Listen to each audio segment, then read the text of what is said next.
नमस्कार साथियों, स्वागत है आप सभी का आपके अपने YouTube channel hi fi easy to start में। जैसा कि आप थंबनेल में देख ही चुके हैं कि आज हम हिंदी व्याकरण के सिलेबस के बारे में बात करने वाले हैं।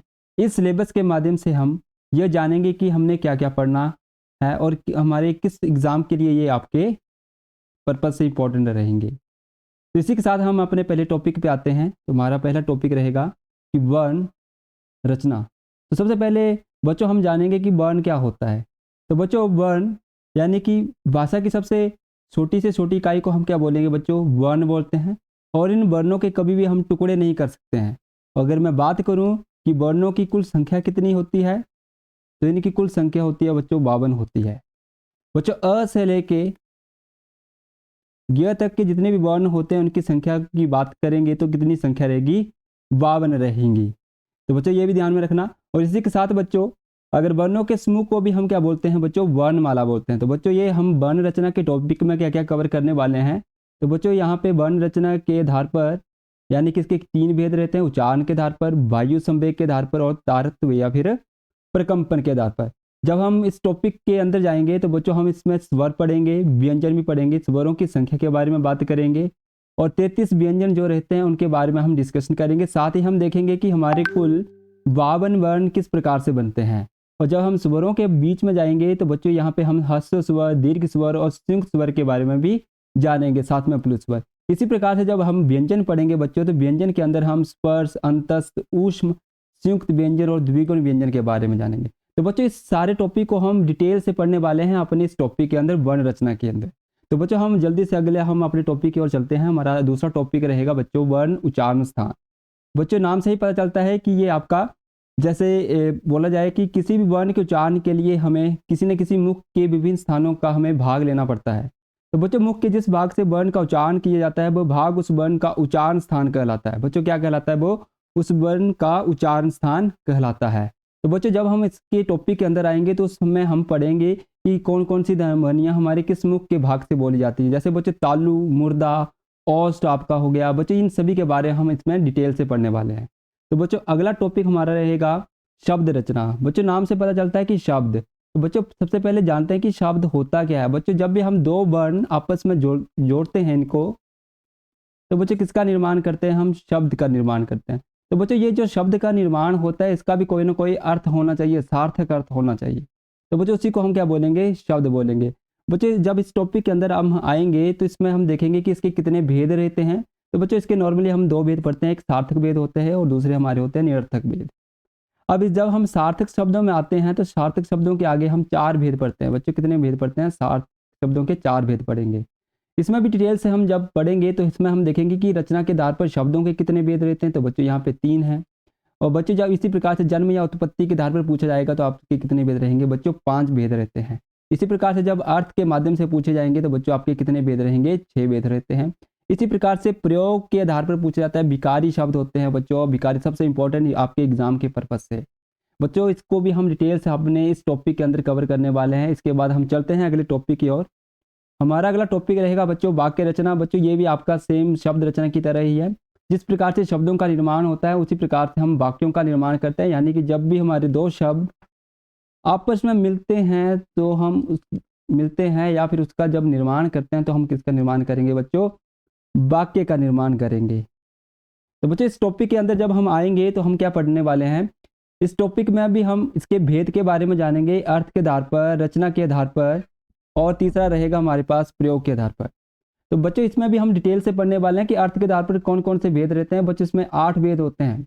अर्थ के आधार पर आपसे पूछा है कि वाक्य के कितने भेद रहते हैं, तो बच्चों 8 भेद रहते हैं।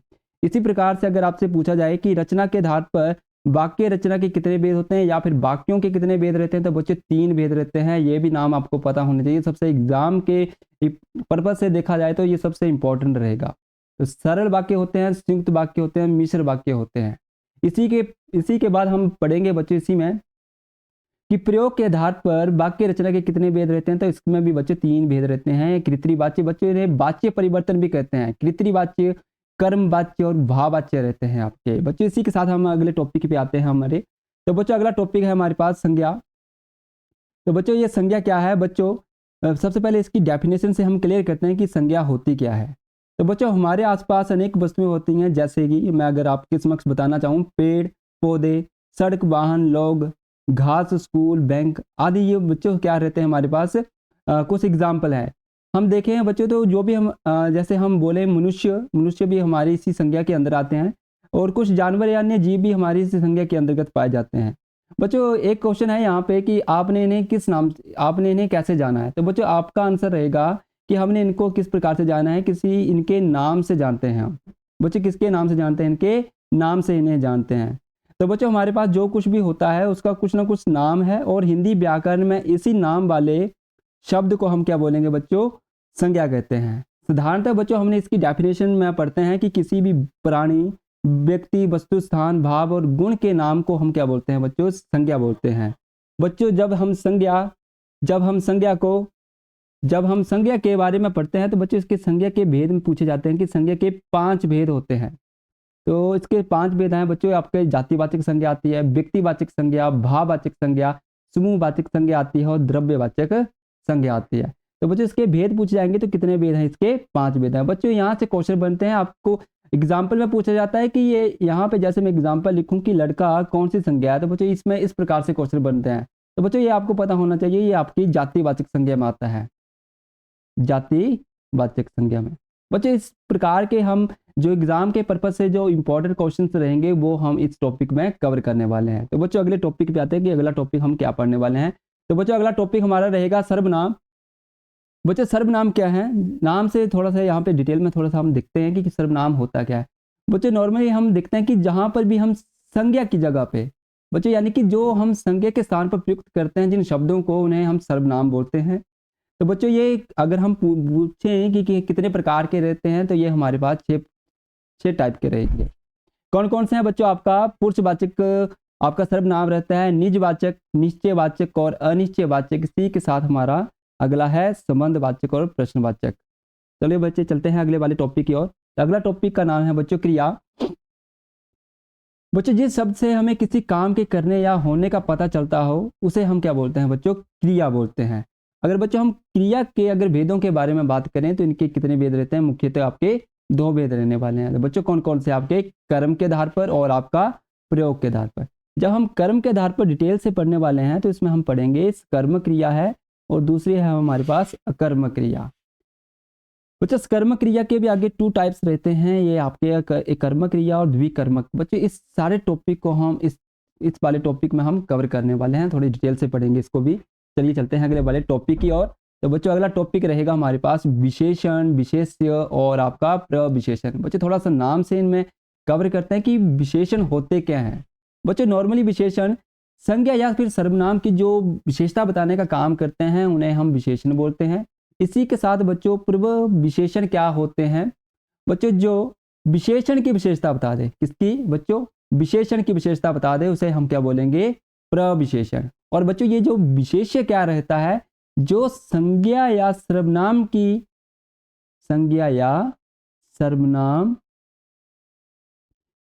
नॉर्मली इनको बच्चों क्या बोलेंगे, संज्ञा या सर्वनाम को ही हम विशेष्य बोलते हैं। यानी कि जिसकी विशेषता बताई जा रही है उसी को हम क्या बोलते हैं बच्चों, विशेष्य बोलते हैं। जिसकी विशेषता, तो बच्चों हमेशा विशेषता किसकी बताई जाएगी, संज्ञा या फिर आपकी सर्वनाम की बताने जाएगी। तो बच्चों इसमें हम देखते हैं कि इसमें हम क्या क्या पढ़ने वाले हैं। बच्चों इसमें हम पढ़ेंगे कि विशेषण के भेद कौन कौन से होते हैं। तो बच्चों विशेषण के 4 भेद होते हैं, तो ये ध्यान में रखना बच्चों, कितने भेद होंगे इसके, 4 भेद होंगे।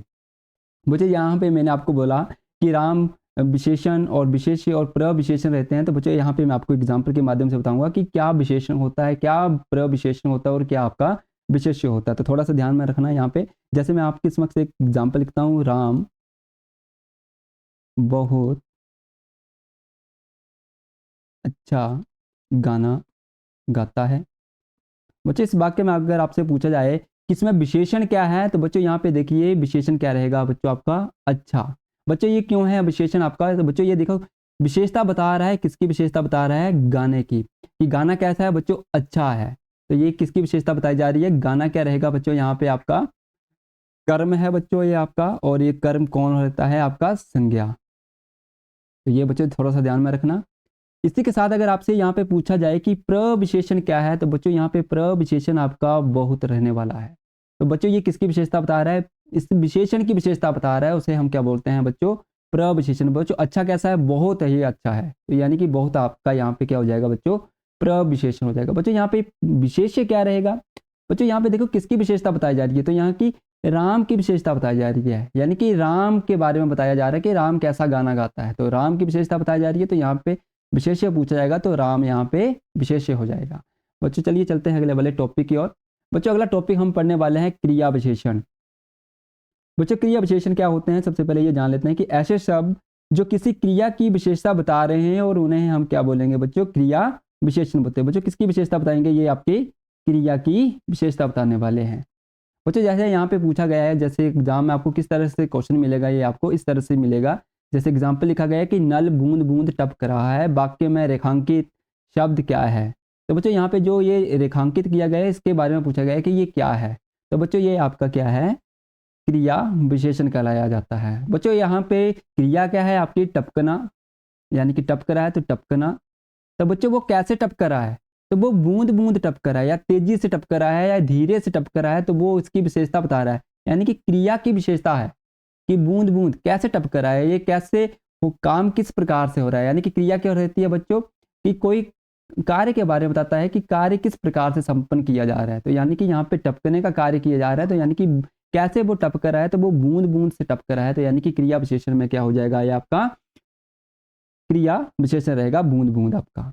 इसी प्रकार से जब हम इस टॉपिक में आएंगे तो इस टॉपिक में हम पढ़ने वाले हैं कि इसके भेद कौन कौन से रहेंगे, इनके बारे में हम डिटेल से पढ़ेंगे कि हमारी स्थानवाचक क्रिया विशेषण क्या रहती है, कालवाचक क्रिया विशेषण क्या रहने वाली है, परिणामवाचक क्रिया विशेषण क्या होती है, और इसी के साथ हम पढ़ने वाले हैं रीतिवाचक क्रिया विशेषण क्या होती है।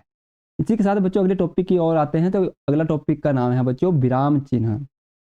बच्चों होते क्या है ये विराम चिन्ह, पहले ये जान लेते हैं कि बच्चों बातचीत के क्रम में हम सदैव एक ही गति से शब्दों का या फिर वाक्यों का उच्चारण नहीं करते हैं, ये आपने भी ध्यान दिया होगा।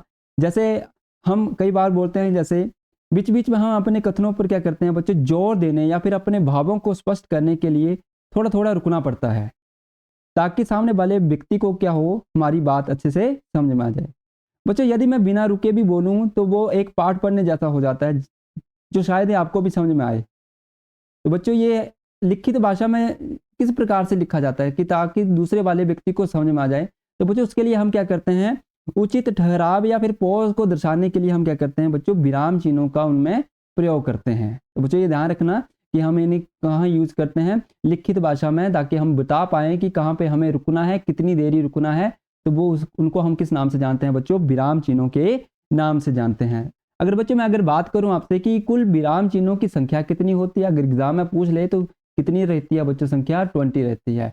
कौन कौन से रहते हैं, जैसे बच्चों यहाँ पे अल्प विराम है, अर्ध विराम, पूर्ण विराम, बच्चों ये सारे आपके कुल मिलाकर कितने रहेंगे, 20 है। बच्चों यहाँ पे इस चार्ट के माध्यम से देखेंगे तो आपको 18 मिलेंगे, किंतु यहाँ पे कोष्टक चिन्ह दे रखे हैं, इनको अलग अलग कैटेगरी में डिवाइड करके हम कितने मानते हैं, 20 मानते हैं, क्योंकि यहाँ पे बड़ा कोष्टक है, मंझला कोष्टक और आपका बड़ा कोष्टक रहने वाला है। तो बच्चों ये इनके बारे में भी हम डिटेल से पढ़ेंगे, किस प्रकार से हम अल्प विराम का क्या क्या प्रयोग रहते हैं, और इसके बारे में हम अच्छे से डिटेल से इस टॉपिक में पढ़ने वाले हैं। तो चलिए चलते हैं अगले टॉपिक की ओर। तो बच्चों अगला टॉपिक रहेगा हमारे पास काल। बच्चों काल क्या रहेगा, बच्चों ये काल हमने बचपन से पढ़ते आए हैं कि काल के बारे में, यानी कि हम इसको अगर थोड़ा ट्रांसलेट कर दें तो बच्चों ये टेंसेस हम बचपन से पढ़ते आए हैं कि टेंसेस क्या होते हैं। बच्चों नॉर्मली काल हमें किसी क्रिया के होने के समय को बताता है। बच्चों किसके बारे में बताता है, किस समय की कोई क्रिया किस समय की गई है, यानी कि कोई क्रिया की गई होगी तो वो उसका निर्धारित समय बताता है, काल, उसे हम क्या बोलते हैं बच्चों, काल। तो बच्चों नॉर्मली काल कितने टाइप्स के रहेंगे बच्चों, काल 3 टाइप्स के रहते हैं। एक होता है वर्तमान काल, भूतकाल और आपका भविष्यत काल। बच्चों ये क्यों जरूरी है आपके एग्जाम की दृष्टि से, क्योंकि बच्चों जब भी हमें एग्जाम में वाक्य त्रुटि के लिए क्वेश्चन बनते हैं तो ये काल हमें थोड़ी सी सहायता करते हैं उनमें। तो बच्चों वैसे भी ये हमें पढ़ने चाहिए, इंग्लिश हो चाहे आपकी हिंदी हो, दोनों में ही काल पूछे ही जाते हैं। तो बच्चों अगले टॉपिक की ओर आते हैं। तो बच्चों अगला टॉपिक है हमारे पास कारक। बच्चों कारक क्या रहते हैं, पहले नाम से जानते हैं कि कारक होते क्या हैं। बच्चों कारक को प्रसर्ग के नाम से भी जानते हैं। बच्चों किसके नाम से जानते हैं, इनको प्रसर्ग के नाम से जानते हैं। तो ध्यान रखना कि अगर एग्जाम में आपको अलग से पूछा जाएगा कि प्रसर्गों की संख्या कितनी है, तो यानी कि कारकों की संख्या के बारे में ही पूछा जा रहा है। तो बच्चों कितनी संख्या है इनकी, 8 संख्या होती है। बच्चों पहले जान लेते हैं कि होते क्या है कारक। बच्चों कारक क्या रहते हैं, संज्ञा या फिर सर्वनाम को जो संज्ञा हम और सर्वनाम बोलते हैं बच्चों, इनको जोड़ने का काम करता है। किससे जोड़ने का काम करेगा बच्चों? संज्ञा या सर्वनाम को कर्म से और कर्म को क्रिया से जोड़ने का कार्य कौन करते हैं बच्चों? कार्य करते हैं। तो ये बच्चों ध्यान रखना, संज्ञा या फिर सर्वनाम को क्रिया कर्म से और कर्म को क्रिया से जोड़ने का जो कार्य करते हैं उन्हें हम क्या बोलते हैं बच्चों? कारक बोलते हैं। बच्चों कारकों की संख्या मैंने बताई आपको 8 होती है। जैसे बच्चों यहाँ पे कर्ता ने कर्म को करण से, संप्रदान को के लिए, अपादान से, संबंध का के की, अधिकरण में, पेपर और संबोधन है हो, अरे अबे, किंतु, परंतु, वो सारे आपके संबोधन में आ जाते हैं बच्चों। इनके बारे में हम डिटेल से पढ़ने वाले हैं। तो बच्चों ये इस टॉपिक में कवर करेंगे इस टॉपिक को। जल्दी से चलते हैं हम अगले टॉपिक की ओर। तो बच्चों अगला टॉपिक का नाम है हमारे पास संधि विच्छेद। सबसे पहले बच्चों हम जान लेते हैं कि संधि क्या होती है। ये वाला जो पार्ट है बच्चों, इसके बारे में जान लेते हैं कि होती क्या है। बच्चे दो वर्णों के परस्पर मेल से जो विकार उत्पन्न होता है उसे संधि कहते हैं। और जो बच्चों संधि के द्वारा मिले वर्णों को अलग करना ही क्या कहलाया जाता है बच्चों? संधि विच्छेद कहलाया जाता है। बच्चों संधियां प्राय 3 प्रकार की रहती हैं। एक आपकी होती है स्वर संधि, और दूसरी होती है आपकी व्यंजन संधि, और तीसरी होती है आपकी व्यंजन विसर्ग संधि। बच्चों स्वर संधि सबसे इंपॉर्टेंट है, जो एग्जाम की दृष्टि से सबसे महत्वपूर्ण है, जहां से एग्जाम में क्वेश्चन पूछे जाते हैं। कौन कौन से हैं बच्चों? पूछा जाए कि स्वर संधियों के कितने टाइप्स रहते हैं, तो बच्चों कितने टाइप्स रहते हैं? 5 टाइप्स रहते हैं, जो आपके समक्ष यहाँ पे लिखे गए हैं। गुण संधि, वृद्धि संधि, दीर्घ संधि, यण संधि तथा अयादि संधि। बच्चों इस टॉपिक को भी हम, संधि वाले टॉपिक को हम एक ट्रिक के माध्यम से भी समझेंगे और साथ में इसको हम डिटेल से भी समझेंगे। तो बच्चों ये टॉपिक आपने मिस नहीं करना है।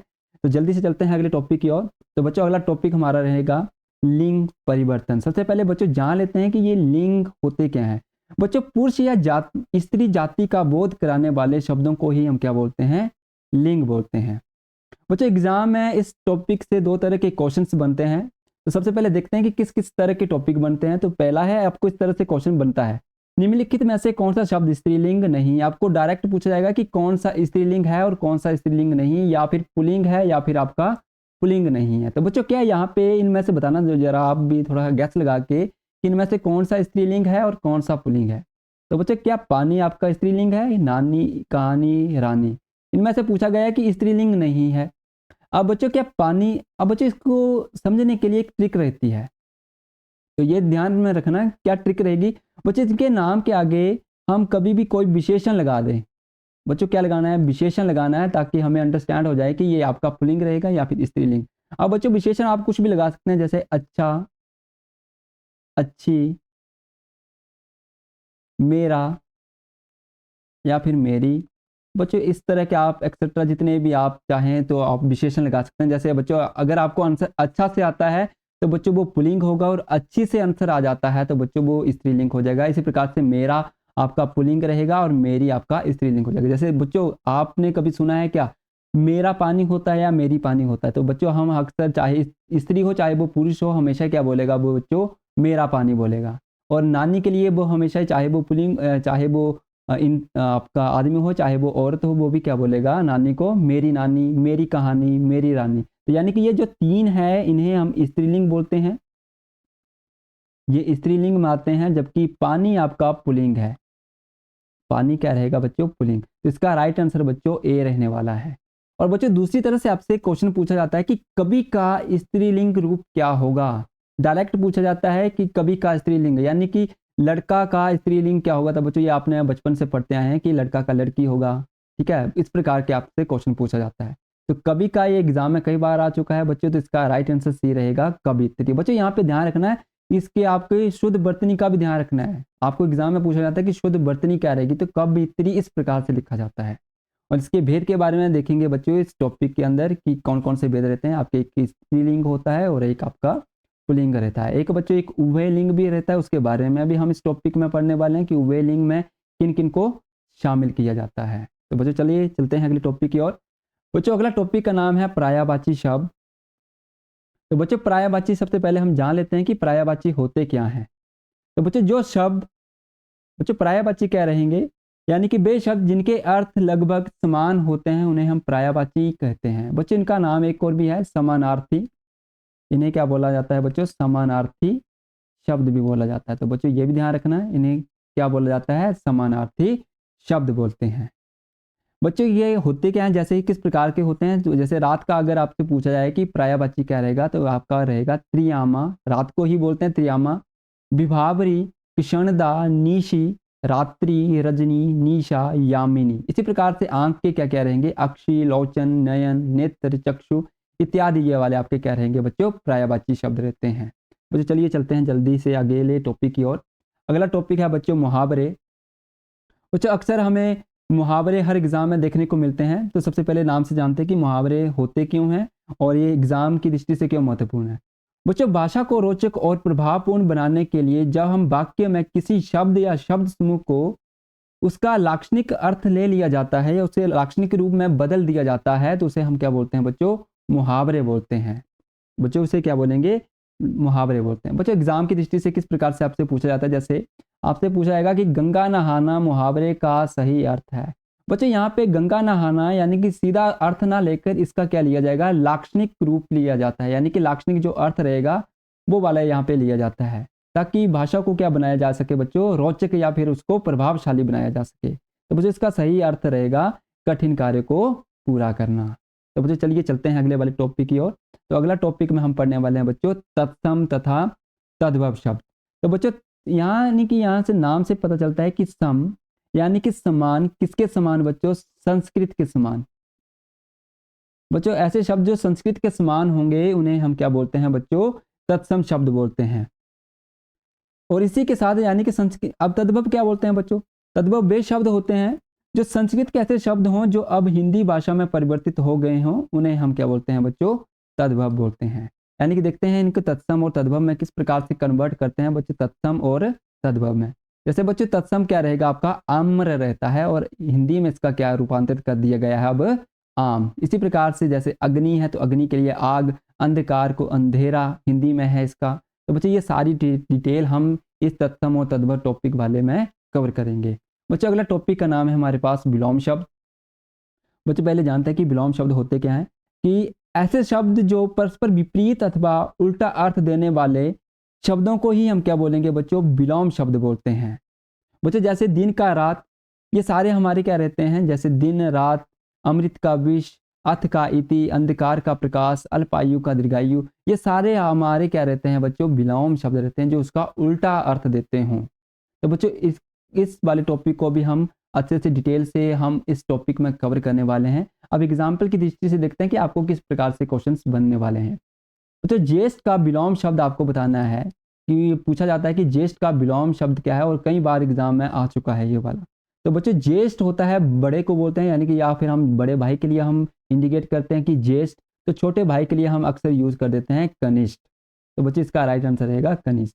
इसी प्रकार से बच्चों स्थावर का विलोम शब्द पूछा जाए, यानी कि स्थावर, इस प्रकार से क्वेश्चन बनते हैं बच्चों, ज़्यादा आसान क्वेश्चन नहीं बनते हैं, हमेशा याद रखिएगा कि विलोम शब्द हमेशा ही थोड़े से अलग हटके पूछे जाते हैं, जो बिल्कुल आसान नहीं पूछे जाते हैं। तो बच्चों स्थावर का क्या रहेगा, जंगम रहेगा। इसका राइट आंसर क्या रहेगा बच्चों, जंगम, डी। चलिए चलते हैं अगले वाले टॉपिक की ओर। तो अगले टॉपिक का नाम है बच्चों प्रत्यय। बच्चों पहले जान लेते हैं कि प्रत्यय होते क्या हैं। बच्चों प्रत्यय ऐसे शब्दांश जो शब्दों के अंत में लगाकर उनके अर्थ में परिवर्तन लाते हैं, उन्हें हम क्या बोलते हैं बच्चों, प्रत्यय बोलते हैं। बच्चों कहाँ लगाए जाते हैं ये बच्चों, हमेशा ही शब्दों के अंत में लगते हैं। बच्चों जैसे यहाँ पे एक शब्द है, मैं जैसे आपके समक्ष लिखना चाहूँ, जैसे आपके एग्जाम की दृष्टि से प्रकार से बनेगा कि धार्मिक शब्द में कौन सा प्रत्यय है। तो बच्चों धर्म, धार्मिक में शब्द है आपका धर्म, और जब इसमें एक प्रत्यय जुड़ जाता है तो बच्चों क्या बनेगा, इन दोनों को जोड़ के धार्मिक। तो बच्चों ये जो शब्द लगा है ये शब्द के अंत में लगा है, तो इसलिए इसे क्या बोला जाएगा बच्चों, प्रत्यय। तो प्रत्यय कौन सा हुआ बच्चों, इक्वल है। तो यानी कि प्रत्यय इस प्रकार से भी क्वेश्चन बन सकता है कि प्रत्यय के कितने भेद रहते हैं, तो बच्चों इसके दो भेद रहेंगे, कृत प्रत्यय होते हैं और तद्धित प्रत्यय होते हैं। इस सारे टॉपिक को हम इस टॉपिक में कवर करने वाले हैं। ये जो आपके कृत प्रत्यय रहेंगे इस टॉपिक में अच्छे से डिटेल से पढ़ने वाले हैं। अगला है बच्चों आपका पास उपसर्ग, जो आपका अगला टॉपिक रहेगा 20, तो वो है आपका उपसर्ग। तो बच्चों इसका भी वैसे ही है कि ऐसे शब्दांश होते हैं जो किन्हीं शब्दों के प्रारंभ में जुड़कर उसका क्या कर देते हैं बच्चों, अर्थ परिवर्तित कर देते हैं। तो बच्चों कहाँ पे, प्रारंभ में, कहाँ जुड़ेंगे बच्चों, प्रारंभ में जो जुड़ते हैं उन्हें हम क्या बोलेंगे, उपसर्ग बोलेंगे। बच्चों एग्जाम्पल देखते हैं कि इसका एग्जाम्पल क्या रहेगा। जैसे बच्चों अत्याचार शब्द है, इसमें किस उपसर्ग का प्रयोग हुआ है? तो बच्चों अत्याचार में शब्द है आचार, और अगर उसमें अति उपसर्ग लग जाएगा तो बच्चों इन दोनों को जोड़ के हमारे पास क्या बन जाएगा? अत्याचार। तो बच्चों ये ध्यान रखना, तो यानी कि यहाँ पे उपसर्ग क्या रहेगा बच्चों? अति उपसर्ग रहने वाला है। तो बच्चों चलिए चलते हैं अगले वाले टॉपिक की ओर। तो अगला टॉपिक का नाम है बच्चों हमारे पास रस। तो बच्चों पहले जान लेते हैं कि रस होते क्या हैं। बच्चों रस, पहले इसका शाब्दिक अर्थ देख लेते हैं कि शाब्दिक अर्थ क्या है। बच्चों शाब्दिक अर्थ इसका रहता है आनंद। बच्चों यानी कि किसी भी काव्य को पढ़ने या फिर सुनने से जिस आनंद का अनुभव या अनुभव होता है उसे हम क्या कहते हैं बच्चों? रस कहते हैं। बच्चों आपसे एक क्वेश्चन पूछा जाता है कि रस सिद्धांत के निर्माता किसे बोला जाता है? तो बच्चों किसे बोला जाता है? आचार्य भरत मुनि को बोला जाता है। बच्चों किसे बोला जाता है? रस सिद्धांत के निर्माता किसे बोला जाता है बच्चों? आचार्य भरत मुनि को बोला जाता है। और बच्चों रस होते क्या हैं? यानी कि काव्य को पढ़ने या सुनने से जिस आनंद का अनुभव होता है उसे हम क्या बोलते हैं बच्चों? रस बोलते हैं। बच्चों अगर रसों के अगर हम भेदों के बारे में बात करें तो रसों के भेद कितने रहते हैं बच्चों? 4 रहते हैं। बच्चों अक्सर पूछा जाता है कि रसों की संख्या कितनी है? तो बच्चों रसों की संख्या रहती है 11, किंतु आचार्य भरत मुनि के अनुसार इनकी संख्या कितनी बताई जाती है बच्चों? 8 बताई जाती है। इनको हम डिटेल से पढ़ने वाले हैं कि भरत मुनि ने किन किन रसों को यहाँ पे शामिल नहीं करते हैं। तो बच्चा अगर आपसे पूछा जाएगा कितने भेद हैं, वैसे 11 भेद हैं। कभी कभी कुछ विद्वान इन्हें 9 भी मानते हैं। तो इसको हम डिटेल से पढ़ने वाले हैं इस वाले टॉपिक के अंदर। अगर बच्चों ये वैसे ही यहाँ पे संचारी भावों की संख्या भी पूछी जाए तो बच्चों वो संचारी भावों की संख्या कितनी रहती है? 33। तो ये भी आपने ध्यान में रखना है। तो बच्चों इसकी सहायता से आप अपने शॉर्ट्स नोट्स भी तैयार कर सकते हैं कि रसों के कितने भेद हैं, या इसको आप यानी कि स्क्रीनशॉट लेकर या फिर इसके आप नोट्स बनाकर भी तैयार कर सकते हैं। तो बच्चों चलिए चलते हैं जल्दी से अगले वाले टॉपिक की ओर। अगले टॉपिक का नाम है बच्चों हमारे पास अलंकार। तो बच्चों पहले नाम से जान लेते हैं कि अलंकार होते क्या हैं। बच्चों अलंकार का भी शाब्दिक अर्थ देखते हैं। तो शाब्दिक अर्थ इसका निकल के आता है आभूषण। बच्चों क्या बोलते हैं इसका शाब्दिक अर्थ क्या है बच्चों? आभूषण। यानी कि किसी भी वाक्य की सुंदरता को बढ़ाने के लिए जिन शब्दों का प्रयोग किया जाए उन्हें अलंकार कहते हैं। बच्चों क्या बोलते हैं? उन्हें अलंकार कहते हैं। यानी कि जिनसे हमें क्या हो जाए? सुंदरता का अनुभव या फिर सुंदरता को बढ़ाने के लिए जिनका प्रयोग किया जाता है शब्दों का, उन्हें हम अलंकार कहते हैं। बच्चों अलंकार के कितने भेद रहेंगे? 3 भेद रहेंगे। कौन कौन से हैं बच्चों आपके? एक है आपका शब्दालंकार, अर्थालंकार, उभय अलंकार। तो ये बच्चे 3 भेद रहेंगे। इन सभी को हम डिटेल से पढ़ने वाले हैं। इनको हम डिटेल से पढ़ेंगे इस टॉपिक के अंदर। तो चलिए चलते हैं अगले वाले टॉपिक की ओर जल्दी से।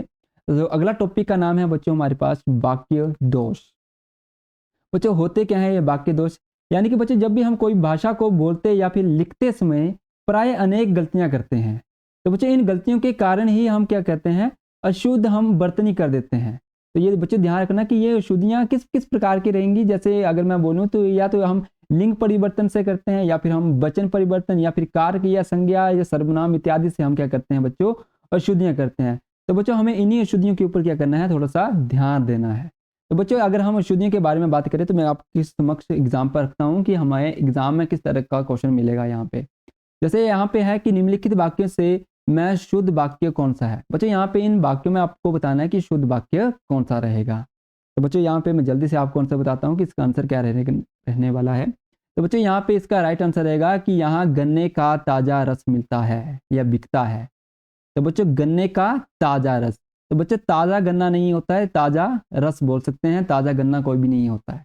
तो बच्चों ये ध्यान में रखना कि किस प्रकार से हमें त्रुटियों को ढूंढना है। तो इसके बारे में हम डिटेल से इस टॉपिक में पढ़ने वाले हैं।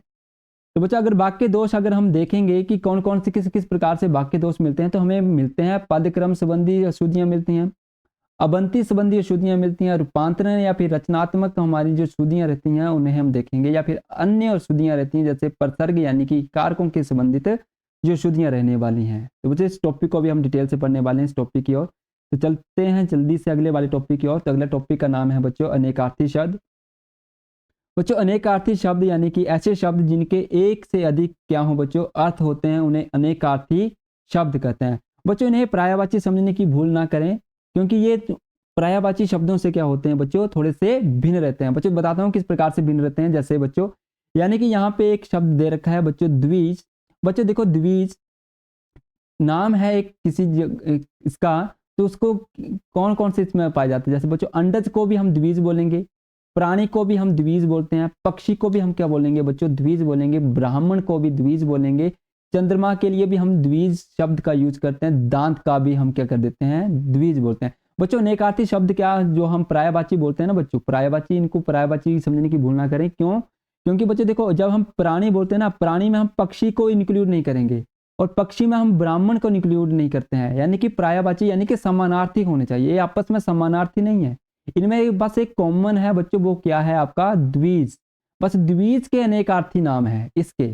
किसको? इस द्विज को हम अंडज भी बोलते हैं, द्विज को प्राणी भी बोलते हैं, द्विज को पक्षी भी बोलते हैं, यानी कि बच्चों इनमें सभी में कॉमन पूछा गया है, तो कॉमन कौन सा होगा बच्चों? आपका ये वाला द्विज। बच्चों वैसे यहाँ पे इस प्रकार से आपको क्वेश्चन मिलेगा एग्जाम में कि कौन सा शब्द द्विज का अनेकार्थी नहीं है। तो बच्चों यहाँ पे अभी हमने पढ़ा, तो चंद्रमा इसका होता है, पक्षी होता है, दांत होता है, सिंह इसका अनेकार्थी शब्दों में नहीं होता है, यानी कि चंद्रमा को भी हम द्विज बोलते हैं, पक्षी को भी द्विज, दांत को भी द्विज और सिंह को हम यहाँ पे द्विज नहीं बोलते हैं। तो बच्चों ये ध्यान रखना थोड़ा सा अनेकार्थी शब्दों को। तो बच्चों चलते हैं अगले वाले टॉपिक की ओर। तो बच्चों अगले टॉपिक का नाम है हमारे पास शुद्ध वर्तनी।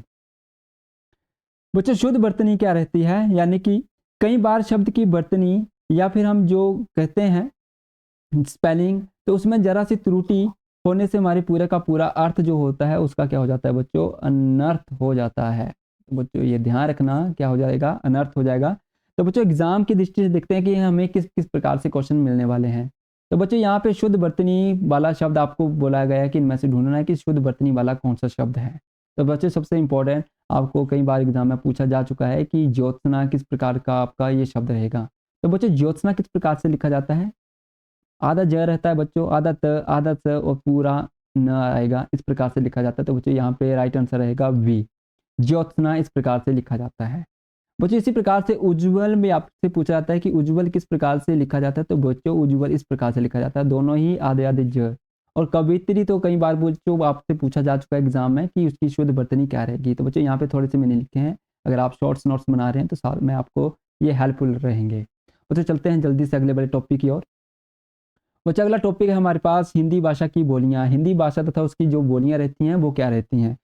बच्चों भारत में अनेक भाषाओं का प्रयोग होता है, परंतु भारतीय संविधान द्वारा कितनी भाषाओं को मान्यता दी गई है? बच्चों 22 भाषाओं को क्या किया गया है? स्वीकृति दी गई है या फिर स्वीकार किया गया है। अगर हम बात करें हिंदी भाषा की, तो भारतीय संविधान के अनुच्छेद 343 के अंतर्गत इसे क्या किया गया है बच्चों? भारतीय संविधान में शामिल किया गया है। और बच्चों किस तिथि को? तो 14 सितंबर 1949 को क्या किया गया है बच्चों? शामिल किया गया है इसको। अगर बच्चों हिंदी भाषा की बोलियों के बारे में बात की जाएगी, तो बच्चों कौन कौन सी बोलियां रहती हैं? पश्चिमी हिंदी होती है, पूर्वी हिंदी, राजस्थानी हिंदी, पहाड़ी हिंदी, बिहारी हिंदी। बच्चों इसी के अंदर, इस टॉपिक के अंदर हम हिंदी भाषा के तथ्य भी पढ़ने वाले हैं। बच्चों चलते हैं जल्दी से अगले वाले टॉपिक की ओर। बच्चों अगर हम इसी टॉपिक में अगर बात कर लें कि हमारे जो पूर्वी भाषा किस प्रकार से क्वेश्चन पूछा जाता है, तो बच्चों इस प्रकार से पूछा गया कि पूर्वी हिंदी भाषा से संबंधित बोली है। तो बच्चों आपको यहाँ पे बताना है कि कौन सी है। तो यानी कि पूर्वी भाषा में ये वाली बोली जाती है बच्चों अवधि। तो इसका राइट आंसर ए रहेगा। बच्चों अगला टॉपिक है हमारे पास अनेक शब्दों के लिए एक शब्द। बच्चों अनेक शब्दों के लिए एक शब्द क्या रहते हैं? जैसे बच्चों बहुत से शब्द रहते हैं जिनमें पूरे एक वाक्यांश का अर्थ क्या होता है बच्चों? छिपा होता है। इनके प्रयोग से हम क्या करते हैं बच्चों? कम शब्दों में भी अपनी बात आसानी से कह देते हैं। इससे क्या होता है बच्चों? भाषा प्रभावशाली बनती है। तो बच्चों क्या बनती है बच्चों? भाषा प्रभावशाली बनती है। तो बच्चों वही होते हैं हमारे पास अनेक शब्दों के लिए एक शब्द।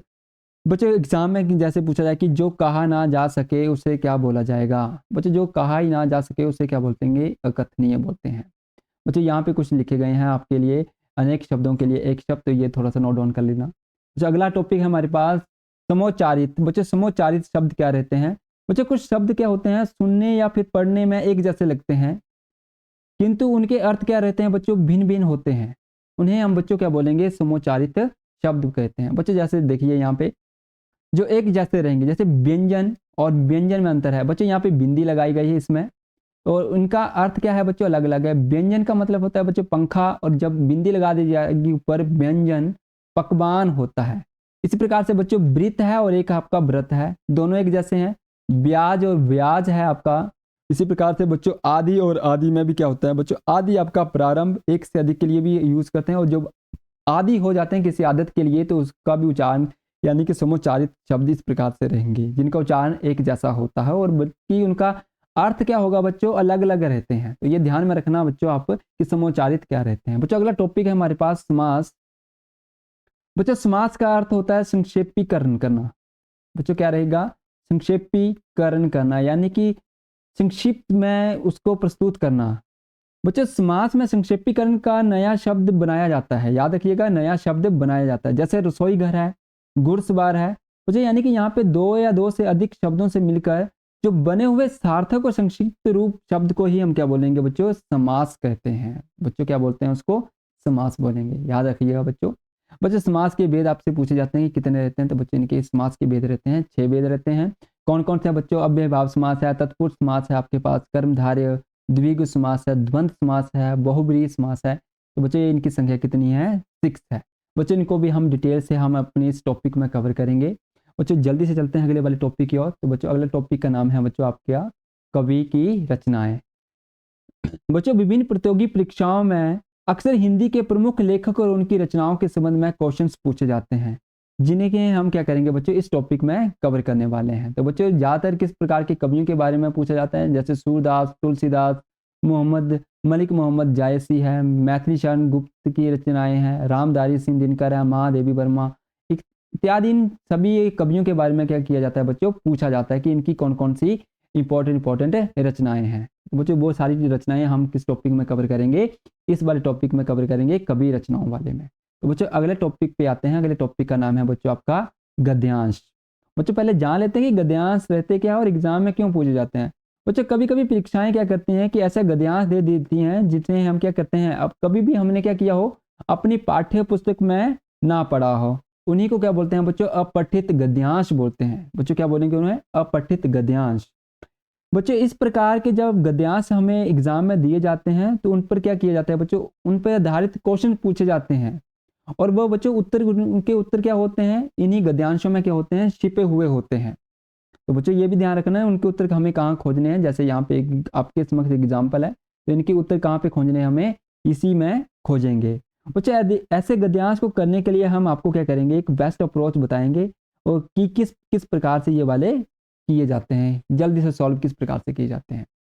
बच्चों तो ये थे हमारे पूरे 31 टॉपिक हिंदी व्याकरण में।